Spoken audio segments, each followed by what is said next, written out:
Voilà, c'est confirmé, il est 15h, heure de Goma. Le M23 vient de se retirer. Très cher Congolais, je vous rassure que la ville de Goma est maintenant en paix. Là, vous voyez en image, le M23 vient de se retirer. L'armée rwandaise vient de retirer ses troupeaux au sol congolais. Là, vous voyez en image, exclusivité, nous sommes sur le terrain. Comme le chef de l'État l'avait très bien précisé, que cette guerre prendra fin. Là, vous voyez en image, le M23 vient de se retirer de la ville de Goma. Très chers Congolais, beaux à la calme, rien n'est perdu. Beaucoup de gens se retirent, beaucoup de gens nous sommes derrière, beaucoup de gens se retirent dans le sol congolais. Bandeko na ngai to bisa tu ke guerre oyo ko zo suka boko mona bango bana ngomba ba ko guerre oyo ko zo suka ezana eloko moko te ezalaka libela na libela yo to moni bongo ba M23 ba ko se retirer bandeko ba congolais to beta milolo pona fachi beton to beta milolo pona ba wazalendo to beta milolo pona ba FARDC parce que ba bundi bitumba oyo jusqu'à ce jour ba longia Bertrand Bisimwa Makenga Corneille Nanga en débandade, en fuite vers Kikali. Chaque chose a son temps. Bonjour ma papa, bonjour ma maman, bonjour ma internaute, ma compatriote, ma congolais de père et de mère, surtout bino ma abonné fidèle. Il y a Dr News. Oeza chaîne de référence na bino ndenge na ebisaka bino mbala ombala. La chaîne Oyo, vous serez informé en exclusivité de tout ce qui se passe en République démocratique du Congo. Oyo est la chaîne de référence d'Abino. La chaîne par laquelle Bokozala informé en gros et en détail Nama Mazali Koleka Namboka Ekolo Congo. Tokobeta lisolo awa tozo bisabino Goma trouble et panique générale. Yanini bokoyeba yango na émission na biso tokobeta lisolo ya opération ba Black Water. Les éléments de monsieur Eric Prince o bazo pénétrer na kati ya Goma parce que ils se sont déjà à Paris na Goma. A tozolo banabino la guerre touche à sa fin et la chute libre de Paul Kagame se pointe à l'horizon. La communauté internationale, précisément les États-Unis d'Amérique, va décider de déguerper M. Hippolyte Kanambe ainsi que son oncle Paul Kagame Muchopi. Voilà un peu Makamuto Kobeta Lisolo, Tolobaka, Bobo Mesano. Congolais solo okoyi kolekisa mukolote sans koluka koyeba maye mazali koleka na mboka na yo pays na yo elalaki ndenge nini pays elamuki ndenge nini. Un véritable Congolais oza censé koluka koyeba maye mazali koleka à l'est de la République démocratique du Congo. C'est très important. Voilà pourquoi biso bana na bino biso baleki na bino tozwa pe mokano Yakoya ko informer bino, Yakoya ko informer ba Congolais pour que bazala informer au temps réel sur la politique de la République démocratique du Congo. Pour qu'ils soient informés au temps réel na maïmazali koleka na est de la République démocratique du Congo. Pandeko Tolobaka yango, le président Tshisekedi Alelaki lorsqu'il a tendu la main et pas il y a Paul Kagame, le messier génocideur. Oyo lelo, la communauté internationale bazana kati ya ko certifié.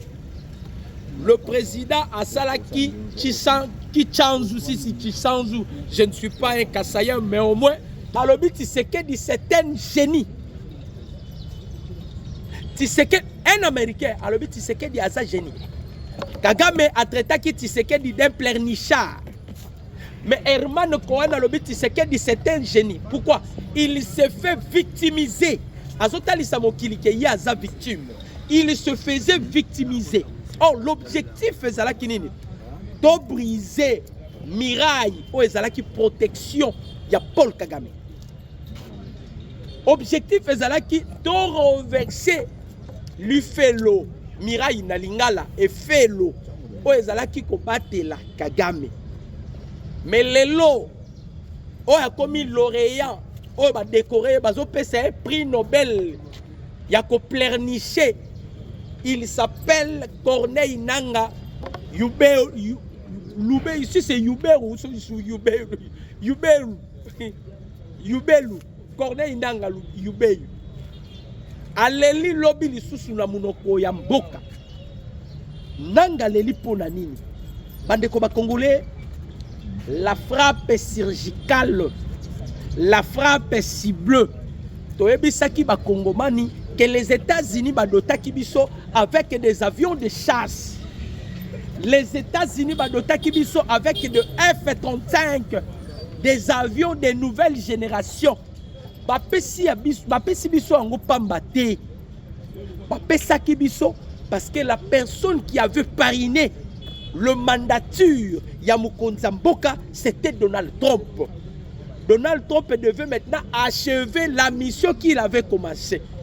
Achever en c'est-à-dire exterminer tous les dictateurs qui sont en Afrique. Maintenant, le travail ou la mission a été confié, a été conféré et pas il y a président Félix Antoine Tshisekedi Tshilombo. Voilà pourquoi bapesi biloko baebisi biso américain to koya l'Afrique té. Mais to sengi yo à travers Wazalendo, à travers FRDC bolongwe la biso ba dictateur nyonso. Bayo nyonso banganzama na pouvoir. Bayo nyonso baneko luka shit ya États-Unis. Bandeko tozolo banabino, la situation est extrêmement tendue. La situation est extrêmement tendue. Tosili sinon ba IM23 mayele. Tosili si bango mayele ndenge nini. Tolukina nous ko exterminer ba chef d'opération na bango nyonso parce que guerre ezalaka mathématique. Voilà pourquoi Dadi Saleh Azolo Tshisekedi c'est un mathématicien de guerre. Guerre est mathématique. On ne peut jamais battre l'ennemi sans calculer. On devait commencer d'abord à calculer qu'est-ce que nous devons faire pour renverser, pour battre, pour déviser ce qui a été visé par des rebelles. Vous voyez que li solo ya Doha. Li solo ya Doha, vous voyez que li solo ya Doha ezalaki nini? Ba IM23, ba R2F, ba AFC, ba Telemaki ba lobio non. Il faut tout ça là, ba échange ya ba prisonniers, ba revendication là bas. Tout ça là ba échange ya ba prisonniers. Na ba échange ya ba prisonniers et ils avaient proposé na ba kombo ya ba prisonniers mutu ya yambo oyo bango ba sengaki, c'était Edouard Mwanga wa Shush. Edouard Hindi Mwanga Shush. L'un des cerveaux monteurs, il y a rébellion, il y a Est de la République, Edouard Mwanga Shush. Bango ba sengaki sur la libération, il y a Edouard Mwanga Shush. Ok, nous avons revendiqué 750 prisonniers na bango et permettaki et pas il y a politologue, un politicien de carrière, un grand diplomate, Abalola Motu, Abimise la bango maintenant piège. Bandeko anazo ebisabino. Langage na bango na Doha échangé à ce qui concerne les revendications de 750 prisonniers. Échangé pour Nanini. En voici la réponse. Je m'aimerais quand même Natanga pour comprendre que Tobisaki bango bitumba torobunda na bino na ba paramètres nyonso.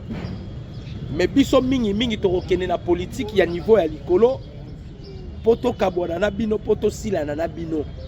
Totali sabino ke biso toza niveau mususu. Bino nyonso boyebi bato wana babandai ko revendiquer nini 750 prisonniers. Parmi les 750 prisonniers, kombo ya Edouard Mwanga Shush Hindi ezalaki na kati.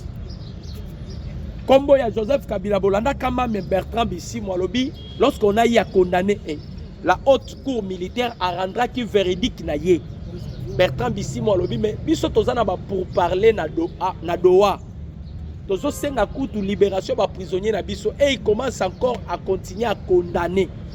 Bah éviter pourquoi le président Tshisekedi a condamné Kabila et pourquoi le président Tshisekedi a condamné Nanga.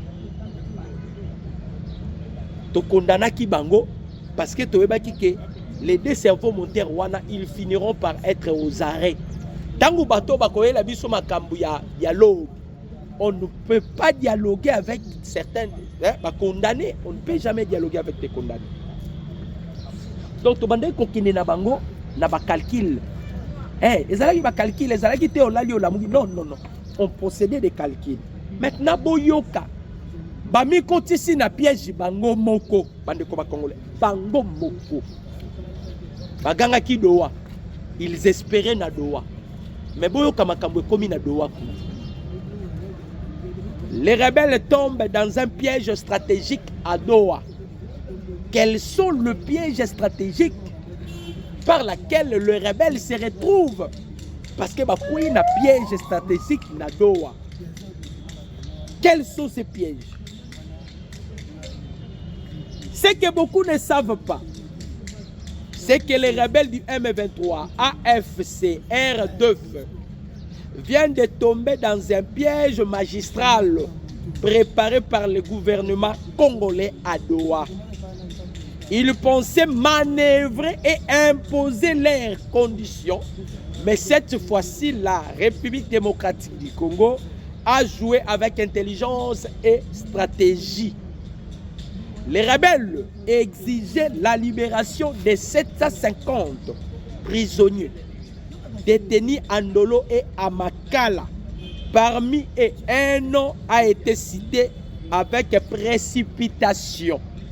Edouard Izi Mwangawashushu, considéré comme l'un des cerveaux stratégiques du Rwanda et fondateur du mouvement du 23 mars, M23 en cycle. Mais la réponse de la délégation congolaise fut claire et redoutable. Nous ne sommes pas là pour parler de la libération, mais d'un échange de prisonniers sous les guides de la Croix-Rouge internationale. Parce que quand ils revendiquaient sur les 750 prisonniers na bango, Bamsou va se retrouver dans Makala, Bamsou va se retrouver dans Ndolo, bango bande ko senga to libérer ba prisonniers na bango.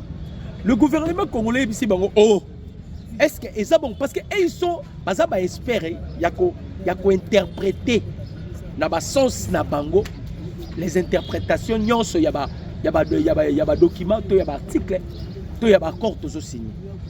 Lorsque toyo kanaki na ba échange ya ba prisonniers ezalaki kaka te ke biso to pesa ba prisonniers ba on ba pesa te. Non, le gouvernement congolais pa yobi non. Échange ya ba prisonniers et kozala sous les guides ya Croix-Rouge internationale. C'est-à-dire bino bo pesi ba prisonniers, biso pe to pesi bino ba prisonniers. Eza bongo bandimi. Maintenant, le gouvernement congolais est Kena Bango. Et l'Obi Nabango pensait avoir affaire à une simple formalité. Les rebelles ont accepté sans se douter qu'ils venaient d'être dans un piège diplomatique et psychologique. Quelques heures plus tard, l'équipe congolaise leur présentait une liste de 4000 hommes et femmes embarqués à Goma et Bukavu avec leurs noms, matricules, photos et numéros de téléphone. Bandeko. Tant que tu as dit ça, l'échange à prisonnier, vous blaguez avec Tshisekedi. Dans le bino bino, on dit Kagame n'a jamais fait la politique. Oh, Kagame c'est la dictature. Ou on peut parler de la politique dictatoriale. Kagame n'a jamais fait la diplomatie. Akoutani maintenant avec un politicien du sang. Bango basengi 750 prisonniers na bango. Parmi les 750 prisonniers figure le nom d'Edouard Mwangawashushu parce que lui est parmi les cerveaux moteurs. Il y a makambu ya rébellion à Est. Maintenant, le gouvernement congolais babimi libanda basali liste il y a 4000 hommes au bazala qui embarqués na Goma, les hommes et les femmes. topesi ba numéro ya téléphone, topesi na ba matricule, c'était des agents à l'État, topesi na ba photo, bandeko. Tous ces gens-là, 4000 wana, nanga boma bango. Pour votre information. Boyoka réaction na bango. Après notre revendication, boyoka réaction na bango. Balobi boye, pensant avoir à faire une simple formalité, les rebelles ont accepté sans se douter qu'ils venaient d'entrer dans un piège diplomatique et psychologique. Quelques heures plus tard, l'équipe congolaise leur présente une liste de 4000 hommes et femmes embarqués à Goma et Bukavu avec leur nom matricule, photo et numéro de téléphone. Puis elle déclare: pour libérer vos 750 prisonniers, vous devez d'abord remettre ces 4000 Congolais que vous avez capturés. Bon, nous 4000 Congolais au bino bokangaki. Bandeko. Silence, yoka, balobi silence total dans la salle. Regard vide du côté rebelle. Aucun mot, aucune justification. Car ils savaient beaucoup de ce que 4000 soldats et civils congolais avaient été tués, jetés dans les rivières, enterrés ou empoisonnés. Impossible de les ramener, impossible même de nier. Les 2 mains, le 2 mains dans les sacs. Moyeba wangana, ezate. Moyeba nié, ezate. Moyeba salaboye, ezate. C'est-à-dire, tokangi bango. Par là, l'isolo kuna, il y a revendication à prisonnier na bango, abou, pia. L'isolo, il y a revendication à prisonnier na bango, abou, pia. Toebisaki bango, nous avons possédé donc une vitesse supérieure. Et vitesse supérieure, voilà, et aussi un peu politique à la niveau ya likolo. Donc ennemi affaibli, ennemi neutralisé, surtout qu'on a dévissé. On a dévissé la diplomatie de l'ennemi. On a dévissé la conception notoire de l'ennemi. On a dévissé leurs calculs. Ba calcul la bango nyonso ekoyi. Bandeko ba Congolais. Paul Kagame azolekisa ba moment le plus sombre ya vie na ye. Nalobi ke Kagame azolekisa ba moment le plus sombre na vie na ye. Lobby na Goma, un mouvement d'un avion encore inconnu au-dessus de la ville de Goma a suscité une panique. Selon certaines pages de propagande du M23, c'est un avion ou un drone militaire de l'FARDC qui vole cibler un objectif à Goma.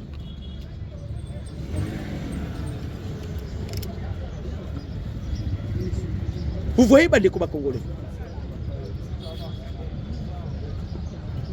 C'est-à-dire, avion continent Goma. On a détruit tout ce que Kagame a tchaki, les antidrones. Kagame a tchaki, on a tout détruit. Dès que tu détruis Biloko wana, l'obisco drone les cas. Ok, n'enge drone zo les cas. N'enge drone zo les cas. Nassé bandeko ba Congolais. Nassé. Une équipe de forces spéciales de Blackwater est déjà présente à l'interland de Goma avec comme principal objectif de prendre possession de l'aéroport du Goma.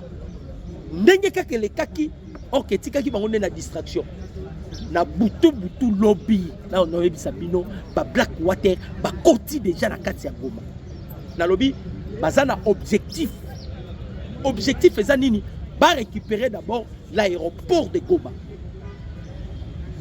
Nanga zala na mbangu. Bertrand Bisimwa zala na mbangu. Sultani Makenga zala na mbangu. Paul Kagame préparé. Joseph Kabila bon préparé. Parce que Awa, c'est ce qu'elle ici a signé. Awa Fatissi a signé.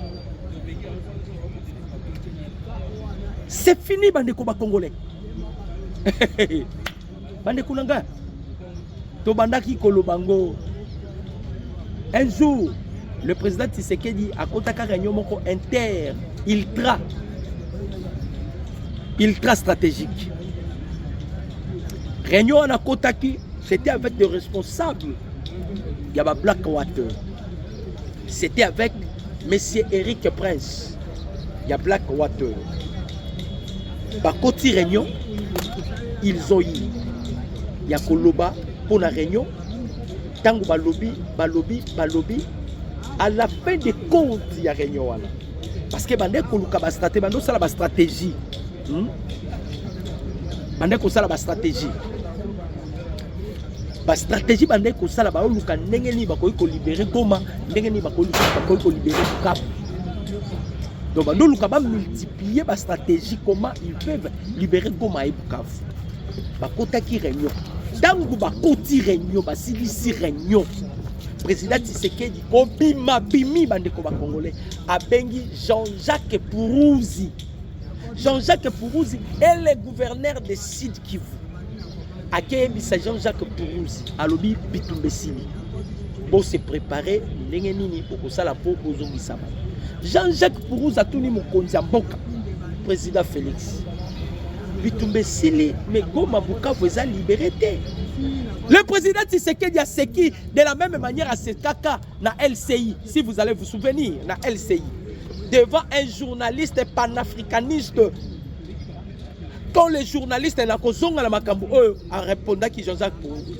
Mais na kati branche na lobelabino la façon dont le président Tshisekedi a séqué na LCI après avoir causé la conférence avec Emmanuel Macron. Oh, les lois ont siplié Tshisekedi à Kenya na France. Nous allons aussi en parler. Pourquoi ils ont siplié Tshisekedi à Kenya na France? Le président Tshisekedi a silisi ko solo là, a sali peu de presse Emmanuel Macron, a bima, a aussi ma fleur na Champs-Élysées. Un journaliste panafricaniste à l'anime Konzamboka a ABC président Tshisekedi. Pourquoi Mukonzamboka oye lisusu na France? Oyebi bien que France aza muninga ya ba Rwandais. Oyebi que France ndaza commanditaire ya makambo ebele. Pourquoi pas au sala ndenge ba Niger ba salaki, ba Burkina, na ba Mali?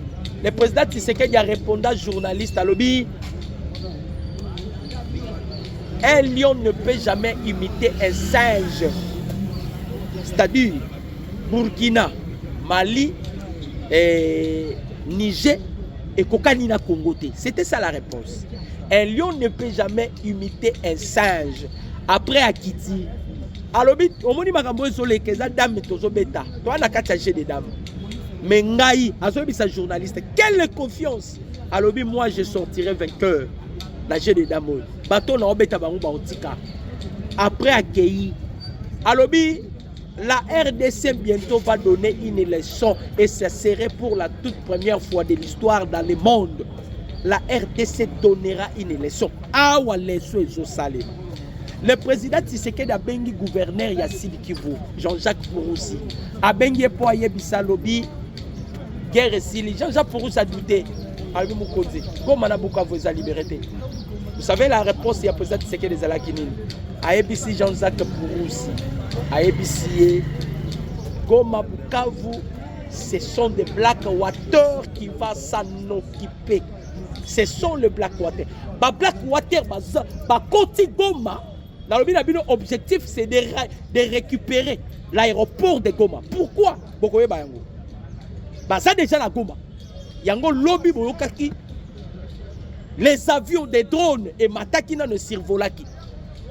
Badrono ezo matawana ezana kata ko détecter, ko identifier là où se trouve Minduki, là où se trouve l'appareil ya Kagame pour la kopanza yango. To bebi si lipita te.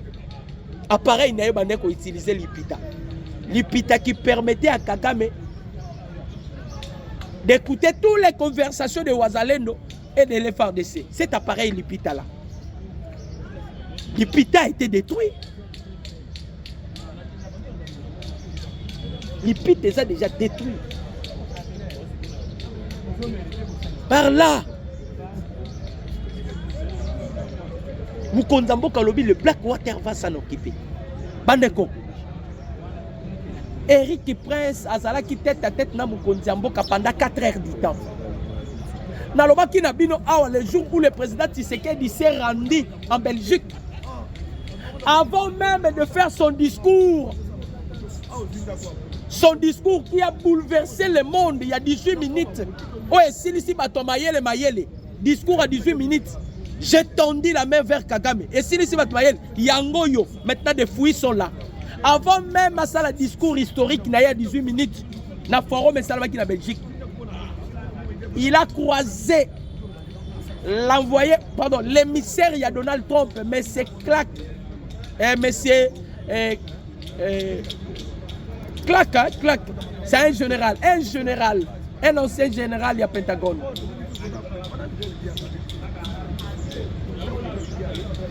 Monsieur Wana, mais c'est Clark, ma solo il y a huis clos. Makambu ba solo le Mukonzambo ke banité. Bande ko ba congolais. Directement. Ba oyebi sabiso ke le Blackwater sont déjà visibles à Goma. Mais suna boyoka musalo baki ko sala na Goma. Balobi boye. Le Blackwater, ils ont une mission. Quelle est la mission par laquelle le Blackwater ba yeli na Goma? C'est premièrement pour récupérer l'aéroport de Goma, pour y faire atterrir des gros avions de chasse et faire quelques prisonniers de guerre dans les rangs des leaders du mouvement terroriste du M23 AFC et sauvant Rui Congo et Rui Congoré qui sont traçables à travers les signaux de leur téléphone portable. Bon, qui mission Baeli? Bayeli mission bazo zwana no aéroport. Ceux qui va récupérer aéroport Moumekobe Tamawan, papa, ce sont des Colombiens formés dans les 2 heures. Effronterie à 14e effronterie à Brésil et en a 4 de commando de force spéciale. Bazo kota pour récupérer aéroport ya Goma pour faire atterrir les avions de chasse. Et les avions comme Joseph Kabila, Bananga pour votre information. Nalobi Nabino que le président Tshisekedi avait déjà signé. Mouto Bandaï pour protéger Kabila, Basimba Kabila, c'était le président Tshisekedi. Ce n'était pas les globalistes, c'était même pas les démocrates, c'était même pas Emmanuel Macron. Moutaboya qui Basimba Kabila, c'était lui-même le président Félix Botikaye Nanou. Botikaye. Maintenant, Awa, le chef, a signé déjà. Nalobi, les Blackwater, mission Bayeli Nango, Yako Kitisa d'abord les avions de guerre, les avions de chasse. Première mission, deuxième mission, Yako Kitisa, avion. Avion, Bazo Kitisa, Yango ne Eko Bananga, Eko Kanga Bananga, Mama Kenga, Basu Yango Bomoni, lobby déjà na Boutou, tant que Bamoni ba drone eleki, ba kimi bangonyo so bakena kimembe, kamembe. Ba koti ba tumushu ba koti na Gizenyi. Et les avions là, ndenge zokita, eye pena babord. Eye pena babord.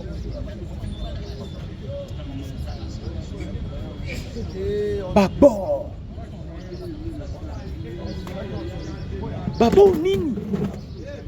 Nalobaki na bino l'autre fois awa, le président Tshisekedi va payer mission. Mission va payer, c'est de renverser Paul Kagame. Oh nazolo balabino Dieu betamo. Emmanuel Macron si va commis la souka. Nalobaki ngolobi na mission, je vais même parler ça en frôlant. Les problèmes sont les kanamini tsoyo. Batu bazana kati ko intensifier guerre na est, ce sont les globalistes. Ba globalistes baza banani. Les globalistes sont le démocrate et l'Union européenne. Bazwa kimbongo ba miza kimbongo na guerre ya Ukraine. Mbongo sili, Europe mbongo za lisusuté. Mbongo zate. Donc les globalistes, ils risquent, ceux qui guerre ya Est et la République démocratique du Congo Sili, les entreprises des Okangama. On va délocaliser certaines entreprises. De la même manière, Cobalt et Zomo a soutenu le marché. Voilà pourquoi Nini Nango est varié, non? en février, tonne ya cobalt ezalaki na 21 000 $. Tonne ya cobalt, c'était 21 000 $. Lelo nazo bisabino tonne ya cobalt comme 50 000 $. Le président Tshisekedi a bloqué. Cobalt est comme rare. Et vous voyez bien que tout ce qui est rare est cher. Comme le chef de l'État, qui plus question d'exploitation à minerai congolais. Tout bloqué. Maintenant, les globalistes, on va vivre dans la guerre à l'est de la République. Bandande, batondi si bama pangwa bandande. Bazotonga ba immeuble. Ok, bazoteka makila bandeko na bango. Ils fournissaient des armes et pas un groupe rebelle. Batouana nyoso ba na kata kolela na minute parce que tu sais qu'il jure que pas la fin de la guerre. Bon mon qui même le numéro 1. Bon mon qui le numéro 1. Le numéro 1 à Nini. Yassia. Le directeur Yassia, il s'appelle qui? Il s'appelle John Ratcliffe. John Ratcliffe. John Ratcliffe a lobby en que guerre ici. Guerre dans le Moyen-Orient ici là. Guerre entre Pakistan et Inde. Guerre entre Ukraine et Russie. Guerre entre la République démocratique du Congo et le Rwanda. Maintenant les globalistes vont vendre lobby. Tu ressembles. Guerre ici là. Biso to vivra na guerre. So na biso ko zala ndenge nini. Biso to vivra na guerre. Yango to ebisaki bato. Chaque chose a son temps. Et l'on to ebisaki Kagame. Kagame tika. Kagame tika. Kagame lingo yokate. Kagame tika. Kagame lingo yokate. Maintenant, biso pe to lobi c'est fini. La chute annoncée. Les M23 au bord du gouffre. Kabila dans les tourmentes. Alors bien, la chute s'annonce. Ou la chute est annoncée. Kabila dans une tourmente. Le compte à rebours a commencé. Dans les collines fumantes, dans les collines fumantes du Kivu, une page de l'histoire sanglante de la République démocratique du Congo se tourne. Irrémédiablement. C'est ça ce qu'il dit. Le mois d'octobre 2025 est désormais gravé dans les stratégies militaires comme le mois de la déconfiture. Déconfiture ultime du M23/AFC. Leurs aventures sont tenues dans l'ombre par Kigali touche à sa fin. Les rapports du commandement de l'FARDC sont sans appel. D'ici décembre, chaque pouce de territoire congolais occupé sera libéré. Nalobaki na bino lobi na émission en direct. Le chef de l'État avait donné l'ultimatum parce qu'on nous a doté les avions de chasse. Les Américains, c'est pour une mission. Les Américains, ils veulent tout prix. Tant que les Américains vont décider, ils vont en République démocratique du Congo. Quartier général, c'est-à-dire tous les pays qui devaient entrer en contact avec les États-Unis doivent passer par le Congo. Bazo longo la ambassade na bango na ba pays africains, bazo tsa quartier général, il y a consul na bango awa, ambassade na bango awa. Il veut faire de la République démocratique du Congo le premier pays africain le plus puissant. Il veut faire de la République démocratique du Congo le premier pays africain le plus puissant. Donc, pour vous dire, Bandeko Congolais, ennemi en perte de vitesse. En perte de vitesse. Mais l'échéance réelle est plus proche, plus symbolique.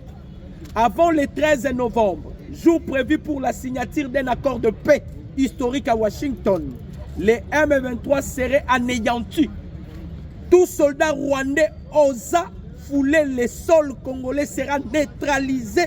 C'est la fin de la guerre par procuration. Je vous ai toujours dit ici, cette guerre qui sont à l'Est, c'est une guerre par procuration. Je vous ai toujours dit.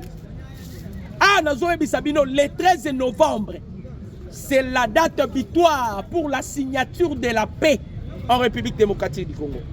La date qu'on a toujours tendue. La date butoir pour votre information. Date où signé signature ya paix. Mais le commandant suprême a converti avec les États-Unis d'Amérique. ABC américain avant les 13, il faut avant les 13 tout déguerper les M23. Soldats rwandais à kokuta ma colonae na Congo après les 13 à cause de la calcine bako kausa lokola makayabu makambo mabe mandeko si bomona ki Rwanda et bomona ki oyo Rwanda ya Kabila avandi gauche avandi droite Rwanda Kabila non nazonga ta la politique na la plateforme les seuls moyens ko bikisanga non ba lobbyiste na bango ba futa kambongo basi ba bisaki Kabila ke copie ya guerre ici ba bisaki Kabila déjà copie ya guerre ici. Donc, on espère nous sous la guerre et l'on vous a sous la guerre. On espère la guerre. Maintenant, le 13 novembre, et ça date où le président Tshisekedi a aucun de signer. Et ça date historique. Avant le 13 novembre, jour prévu pour la signature d'un accord de paix historique à Washington. Le M23 sera anéanti. Avant les 13, le M23 sera anéanti. Voilà pourquoi la ABC Bino objectif pour Blackwater va apparaître le long de Goma. Basana Goma na minito yo. Baye na mission ya Yambo. Récupérer seulement l'aéroport de Goma. Une fois ba récupérer l'aéroport ya Goma. Ce qui va récupérer l'aéroport ya Goma. Directement va faire atterrir les avions. Les avions, il y a des sortes. Il y a des avions qui vont venir pour chasser Paul Kagame et il y a des avions qui vont venir pour qu'on soit Joseph Kabila. Tozo Kangaye, Nazo Ebisabino, Naolo Bangona Ligala. Kabila est maîtrisable, on doit arrêter Kabila. Très bientôt là. Tous voyez. Ah, Nazo Bangona. Son Moninganga, après ça qui va jouer ici. Babeta Bale. Nganga Yemoro Azui à la Tivarez à côté du terrain. Makambo baby. Bande ko ba congolais. Na émission récente on a outé ko Sabino sur les 5 piliers au président Tshisekedi a brisé. Oh to solo ba na minute ko Kagame a maîtrisable. Bande ko. Les M23 ba on par quel moyen? Na expliqué bino comment nous avons procédé l'opération et que Tshisekedi a été considéré comme un mathématicien de guerre. Pourquoi? Tozo qui d'abord tant Totali. Non. Qu'est-ce qui fait la force Yabaye M23? Non, ce sont des armes sophistiquées accueillies par la Pologne. Parce que la Pologne étant là où se trouve le siège de l'OTAN, président Azotingama, président Tshisekedi qui est en France, Macron, donc il y a président Oyo.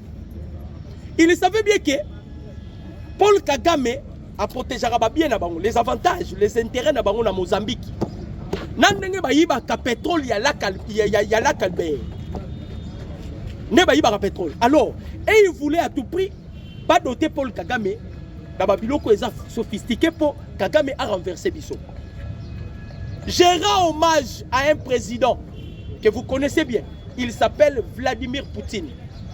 Le président russe ou le président de la fédération russe. Je le rends hommage. Pourquoi? Aza parmi bateau basunga qui me konzambo kana conseil. Ce que le président Tshisekedi avait osé de déclarer la guerre avec le Rwanda, que l'Union européenne attendait à la porte, mais le Congo à ce temps, le Congo est déjà balkanisé. Parce que bateau, il y a l'Union européenne, Bandai Kozela Tshisekedi a déclaré qu'il y a guerre na Kagame. Kagame a été déjà doté avec des armes sophistiquées acquis par la Pologne. Sikoyo, Tant que le président Tshisekedi Ninga sala guerre, il voulait quand même, parce que basala la guerre, faut y aller dans Simanayo, aux Anabalieni. C'est ça. Aux Anabalieni na Simanayo. Alors le chef de l'État m'a dit qu'au Tambola, je vais faire la guerre. Je suis en bon terme avec la Russie. Na lukana baris na tuna bango. So bakoyi ko permettre na sala bitumba bango ba ozala Simananga. Oh nazo ebisabino, c'est fiable. Le chef de l'État a mon homologue le président russe Vladimir Poutine. Alors moi j'ai décidé de faire la guerre avec le Rwanda. Poutine a ébissé. Et je vais faire la guerre avec le Rwanda. Pourriez-vous m'accompagner ou m'aider? Poutine a ébissé ne ose pas de faire la guerre avec le Rwanda. Président Vandissima. Oh, Abiko ça la blague idée. Tel que vous êtes là, il y a peu de pays où ils ont soutenir. Armée n'a pas infiltré. Rwanda a doté parce que ce qui faisait parmi les colonies à Rwanda, le Rwanda avait un soutien total de la communauté internationale.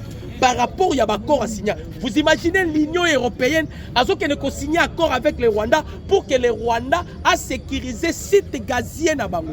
Où est-ce qui na lac Edouard? Allez-vous imaginer? C'est-à-dire, Poutine a dit non, ne faut même pas faire ça. Ce que vous devez faire, yo banda ko bunda sur le plan diplomatique, bendata formé armée. Donc, l'accord ya ba Doha, l'accord ya ba nini, ba trêve humanitaire, et ça qui profitable pour na biso. Lelo e fouti mbuma. Bon, on dit tomber tabango. L'obé ça qui kavumu. Lelo nazo ebisabino d'abord des avions et mataki na Goma. Ouais, sali ke bananga banani nyoso bakima kamembe. Ah, bazo ko informer biso déjà il y a l'apparition ya ba Black Water et je vous ai déjà dit leur mission et sa mission moko précise. Ils viennent avec des avions de chasse. Ba na beso bazo Goma pour ba kitisa ba faire atterrir des avions de chasse. 1 2 bazo ya na ba avion o eye ko soit Joseph Kabila et ko soit Nanga et ko soit Tokokanga ba okangama. Yo Kabila siko lokolo melaki bangi. Olobi ozoya les 30. Kabila to fongwelio aéroport. Oromo natashi katate na nzela yo yaka. Si tu vas sortir homme libre. Pour naba français, la France cherche maintenant son intérêt. Na minute yo. Ba français baza ba perdant. Ba komi ko luka intérêt na bango. Voilà pourquoi la France baza ko se focaliser beaucoup plus na eloko na bango le 30 octobre. O ba bengi si mokonza mboka à prendre part. Négociation zanini. Si c'est que dit tiana c'est comme ça bossa la paix encore na Kagame bisotolia ratana sima Kagame parce que les États-Unis à lobby c'est les États-Unis le premier. États-Unis alisuna payant na bango sous confiance. Surtout les pays européens.